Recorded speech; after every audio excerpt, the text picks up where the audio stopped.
أعوذ بالله من الشيطان الرجيم. بسم الله الرحمن الرحيم. الرحمن علم القرآن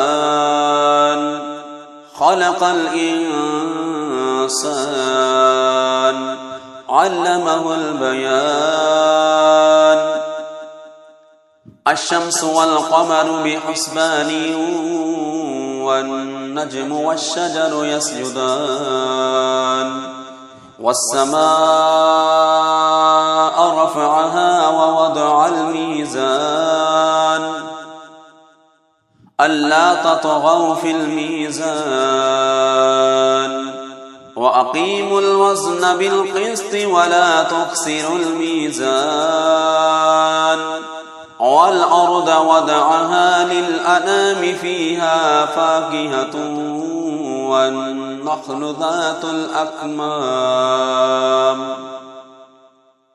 والحب ذو العصف والريحان فبأي آلاء ربكما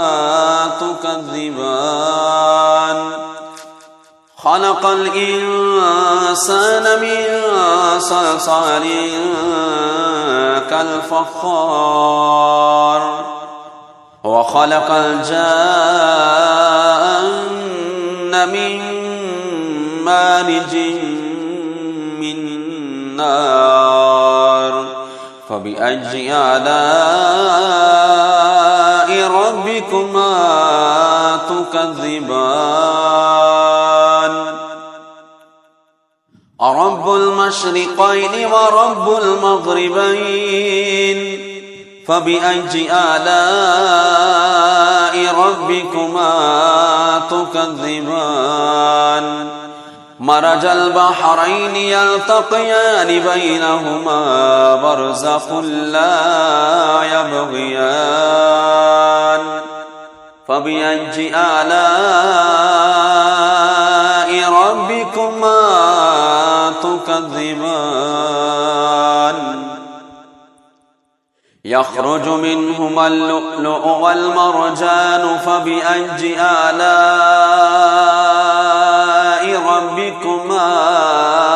تكذبان. وله الجوار المنشآت في البحر كالأعلام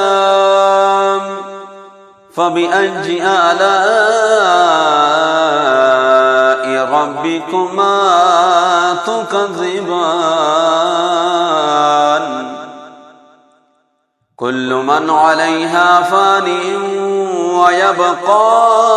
وجه ربك ذو الجلال والإكرام فبأي آلاء ربكما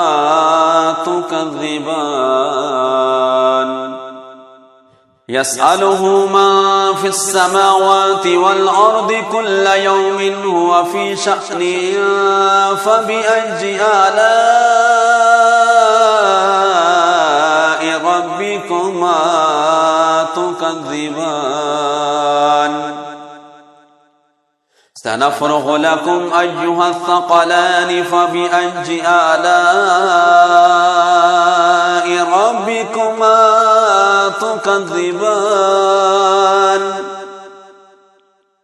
يا معشر الجن والإنس إن استطعتم أن تنفذوا من أقطار السماوات والأرض فانفذوا لا تنفذون إلا بسلطان فبأي آلاء ربكما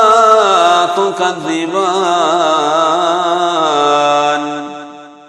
يرسل عليكما شواظ من نار ونحاس فلا تنتصران فبأي آلاء ربكما تكذبان فإذا شقت السماء فكانت وردة كالدهان فبأي آلاء ربكما تكذبان فيومئذ لا يسأل عن ذنبه إنس ولا جان فبأي آلاء ربكما تكذبان يعرف المجرمون بسيماهم فيؤخذ بالنواصي والأقدام فبأي آلاء ربكما تكذبان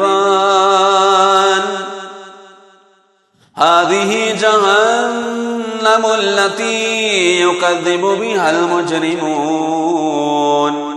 يطوفون بينها وبين حميم آن فبأي آلاء ربكما تكذبان ولمن خاف مقام ربه جنتان فبأي آلاء ربكما تكذبان ذواتا أفنان فبأي آلاء ربكما تكذبان فيهما عينان تجريان فبأي آلاء ربكما تكذبان فيهما من كل فاكهة زوجان فبأي آلاء ربكما تكذبان متكئين على فرش بطائنها من استبرق وجنى الجنتين دان فبأي آلاء ربكما تكذبان فيهن قاصرات الطرف لم يطمثهن إنس قبلهم ولا جان فبأي آلاء ربكما تكذبان كأنهن الياقوت والمرجان فبأي آلاء ربكما تكذبان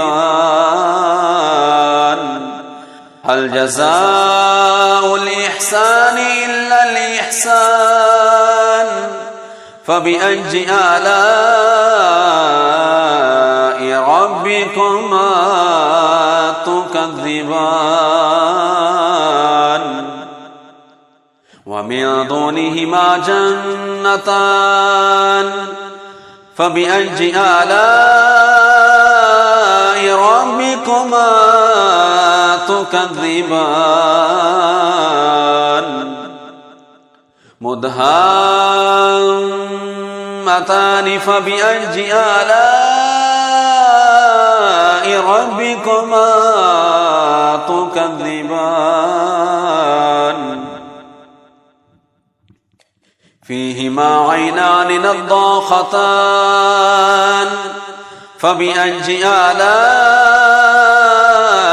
ربكما تكذبان فيهما فاكهة ونخل ورمان فبأي آلاء ربكما تكذبان فيهن خيرات حسان فبأي آلاء ربكما تكذبان حور مقصورات في الخيام فبأي آلاء ربكما تكذبان لم يطمثهن إنس قبلهم ولا جان فبأي آلاء ربكما تكذبان متكئين على رفرف خضر وعبقري حسان فبأي آلاء ربكما تكذبان تبارك اسم ربك ذي الجلال والإكرام آمنت بالله صدق الله العظيم أعوذ بالله من الشيطان الرجيم بسم الله الرحمن الرحيم الرحمن علم القرآن خلق الإنسان علمه البيان الشمس والقمر بحسبان والنجم والشجر يسجدان والسماء رفعها ووضع الميزان ألا تطغوا في الميزان وأقيموا الوزن بالقسط ولا تخسروا الميزان والأرض وضعها للأنام فيها فاكهة والنخل ذات الأكمام والحب ذو العصف والريحان فبأي آلاء ربكما تكذبان خلق الإنسان من صلصال كالفخار وخلق الجان من مارج من نار فبأي آلاء ربكما تكذبان رب المشرقين ورب المغربين فبأي آلاء ربكما تكذبان مرج البحرين يلتقيان بينهما برزخ لا يبغيان فبأي آلاء ربكما تكذبان يخرج منهما اللؤلؤ والمرجان فبأي آلاء ربكما تكذبان وله الجوار المنشآت في البحر كالأعلام فبأي آلاء ربكما تكذبان كل من عليها فان ويبقى وجه ربك ذو الجلال والإكرام فبأي آلاء ربكما تكذبان يسأله من في السماوات والأرض كل يوم هو في شأن فبأي آلاء ربكما تكذبان سنفرغ لكم أيها الثقلان فبأي آلاء ربكما تكذبان يا معشر الجن والإنس إن استطعتم أن تنفذوا من أقطار السماوات والأرض فانفذوا لا تنفذون إلا بسلطان فبأي آلاء ربكما تكذبان يرسل عليكما شواظ من نار ونحاس فلا تنتصران فبأي آلاء ربكما تكذبان فإذا شقت السماء فكانت وردة كالدهان فبأي آلاء ربكما تكذبان فيومئذ لا يسأل عن ذنبه إنس ولا جان فبأي آلاء ربكما تكذبان يعرف المجرمون بسيماهم فيؤخذ بالنواصي والأقدام فبأي آلاء ربكما تكذبان هذه جهنم التي يكذب بها المجرمون يطوفون بينها وبين حميم آن فبأي آلاء ربكما تكذبان ولمن خاف مقام ربه جنتان فبأي آلاء ربكما تكذبان ذواتا أفنان فبأي آلاء ربكما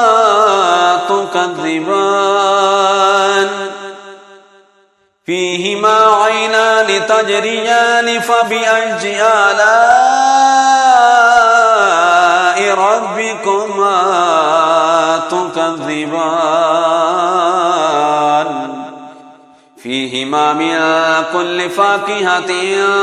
زوجان فبأي آلاء ربكما تكذبان متكئين على فرش بطائنها من استبرق وجنى الجنتين دان فبأي آلاء ربكما تكذبان فيهن قاصرات الطرف لم يطمثهن إنس قبلهم ولا جان فبأي آلاء تكذبان كأنهن الياقوت والمرجان فبأي آلاء ربكما تكذبان هل جزاء الإحسان إلا الإحسان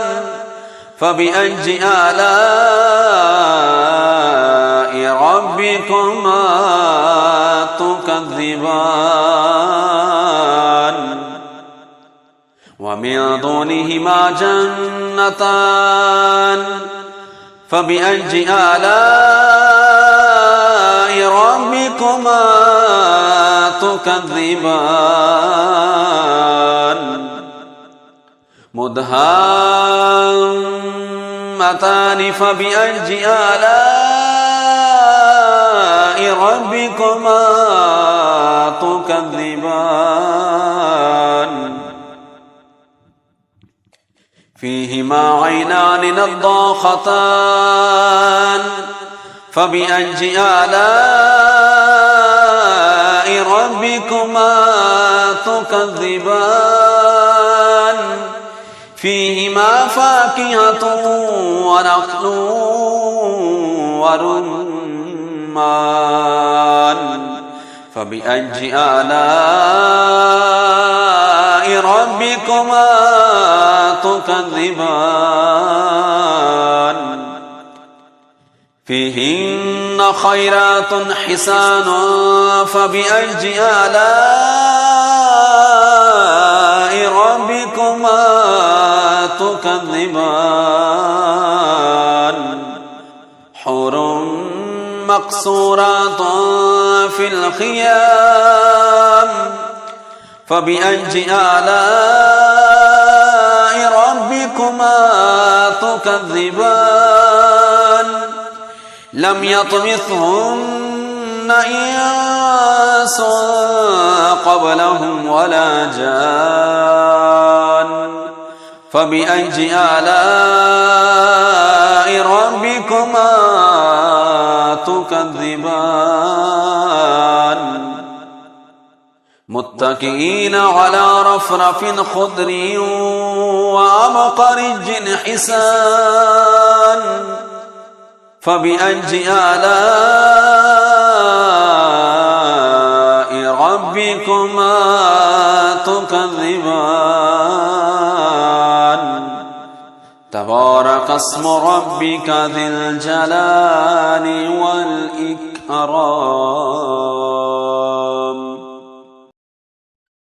بسم الله الرحمن الرحيم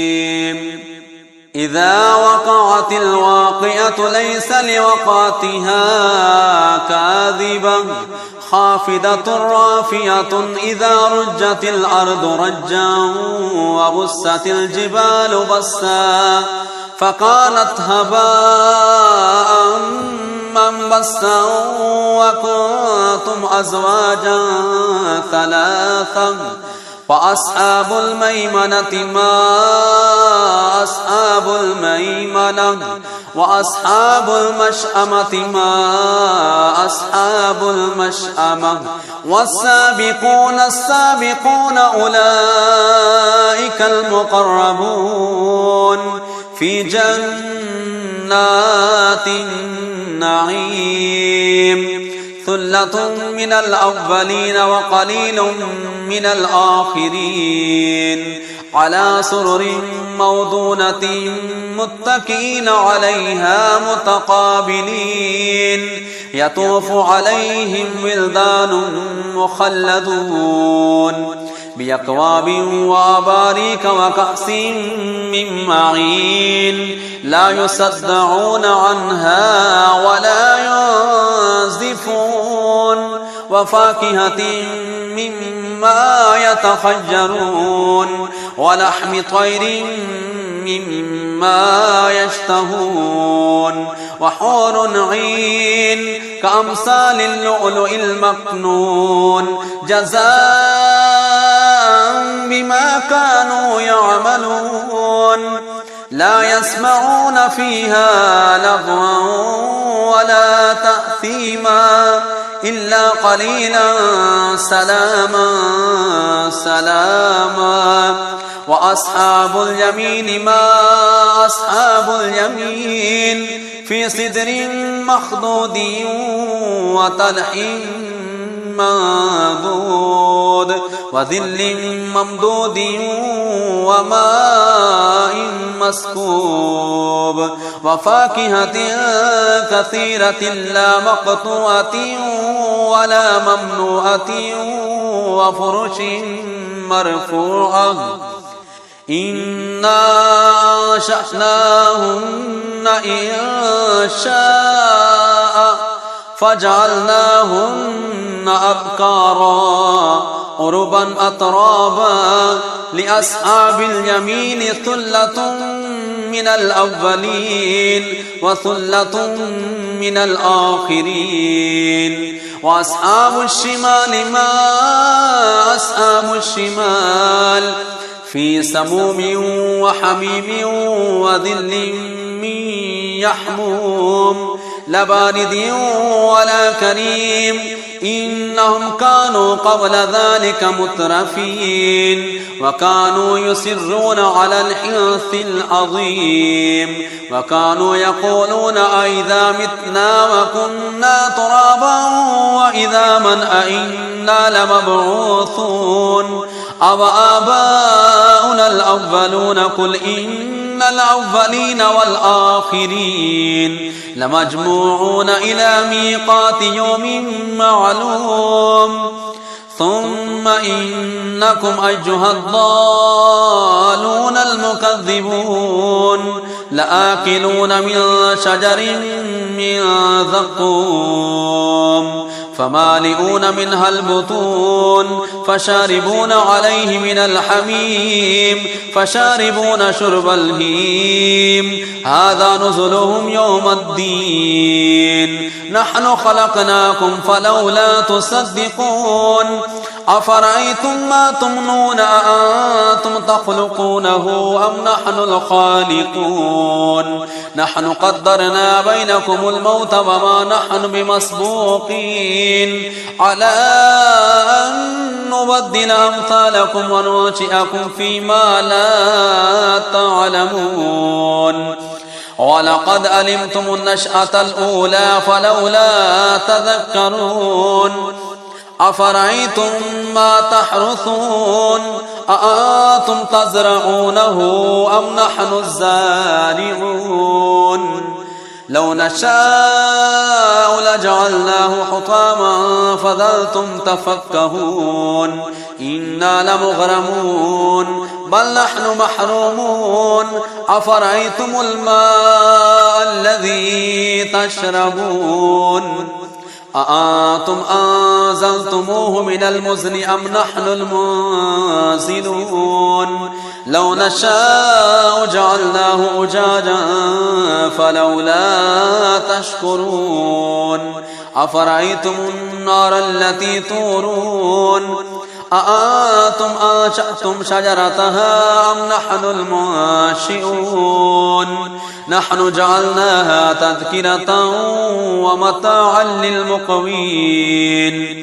فسبح باسم ربك العظيم فلا أقسم بواقع النجوم وإنه لقسم لو تعلمون عظيم إنه لقرآن كريم في كتاب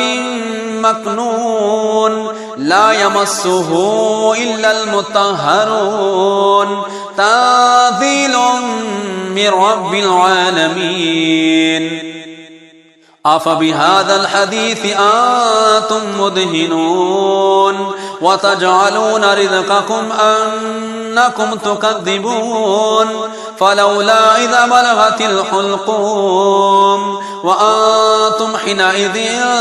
تنظرون ونحن أقرب إليه منكم ولكن لا تبصرون فلولا إن كنتم غير غير مدينين ترجعونها إن كنتم صادقين. فأما إن كان من المقربين فروح وريحان وجنة نعيم. وأما إن كان من أصحاب اليمين فسلام لك من أصحاب اليمين. وأما إن كان من المكذبين الضالين فنزل من حميم وتصلية جحيم. إن هذا لهو حق اليقين. فسبح باسم ربك العظيم.